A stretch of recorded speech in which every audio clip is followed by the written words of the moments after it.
ଫୁଲେଇ ବେଙ୍ଗ। ବହୁତ ଦିନ ତଳର କଥା। ରାମନଗର ଅଞ୍ଚଳର ଗୋଟେ ବହୁତ ବଡ଼ ଜଙ୍ଗଲଟିଏ ଥିଲା। ସେହି ଜଙ୍ଗଲରେ ଅନେକ ପଶୁ ଓ ପକ୍ଷୀ ରହୁଥିଲେ। ସେହି ଜଙ୍ଗଲରେ ଗୋଟେ ପୋଖରୀଟିଏ ଥିଲା।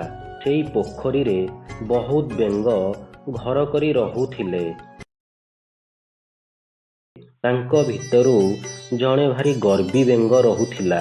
ସେ ବେଙ୍ଗମାନଙ୍କର ସର୍ଦ୍ଦାର ଥିଲା। ସେ ବେଙ୍ଗ ସବୁବେଳେ ନିଜକୁ ବଡ଼ ଭାବୁଥିଲା।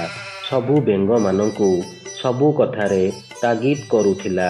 ସେଇ ପୋଖରୀରେ ରହୁଥିବା ସବୁ ବେଙ୍ଗ ତାକୁ ଡରିକି ରହୁଥିଲେ। ଦିନକର କଥା, କିଛି ବେଙ୍ଗ ପୋଖରୀ ହୁଡ଼ାରେ ହରା ଖାଉଥିଲେ। ସେହି ବାଟ ଦେଇ ଗୋଟେ ବଡ଼ ହାତୀଟିଏ ଗଲା।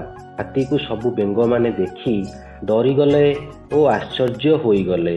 ସେଇ କଥା ସବୁ ବେଙ୍ଗମାନେ ଯାଇ ତାଙ୍କ ମୁଖିଆକୁ କହିଲେ। ମୁଖିଆ ବେଙ୍ଗ ସେ ସବୁ କଥା ଶୁଣି ଭାରି ରାଗିଲା ଓ ସେ ଭାରି ଫୁଲେଇ ଥିଲା। ଫୁଲେଇ ବେଙ୍ଗ ନିଜକୁ ବଡ଼ ବୋଲି ଭାବୁଥିଲା।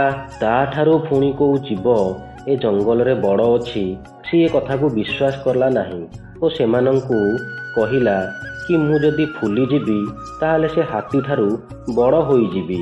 ଏହିସବୁ କଥା ମୁଖିଆ ବେଙ୍ଗ ପାଖରୁ ଶୁଣି ଅନ୍ୟ ବେଙ୍ଗମାନେ କେହି ବିଶ୍ୱାସ କଲେ ନାହିଁ। ତାହା ଦେଖି ଫୁଲେଇ ବେଙ୍ଗ ରାଗିଗଲା। ରାଗରେ ଫୁଲେଇ ବେଙ୍ଗ ପେଟକୁ ଫୁଲେଇଲା।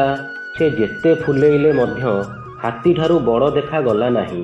ଅନ୍ୟ ବେଙ୍ଗମାନେ ତା କଥାକୁ କେହି ମାନିଲେ ନାହିଁ।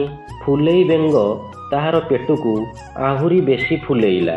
ପେଟ ବେଶୀ ଫୁଲିଯିବାରୁ ତାହାର ପେଟ ଫାଟିଗଲା। ଶେଷରେ ଫୁଲେଇ ବେଙ୍ଗ ମରିଗଲା। ଏହି ଗପରୁ ଗୋଟିଏ କଥା ଜାଣିବାକୁ ପାଇଲେ ସାଙ୍ଗମାନେ, ନିଜକୁ ନିଜ ବଡ଼ କେବେ ବି ଭାବିବା ଠିକ୍ ନୁହେଁ।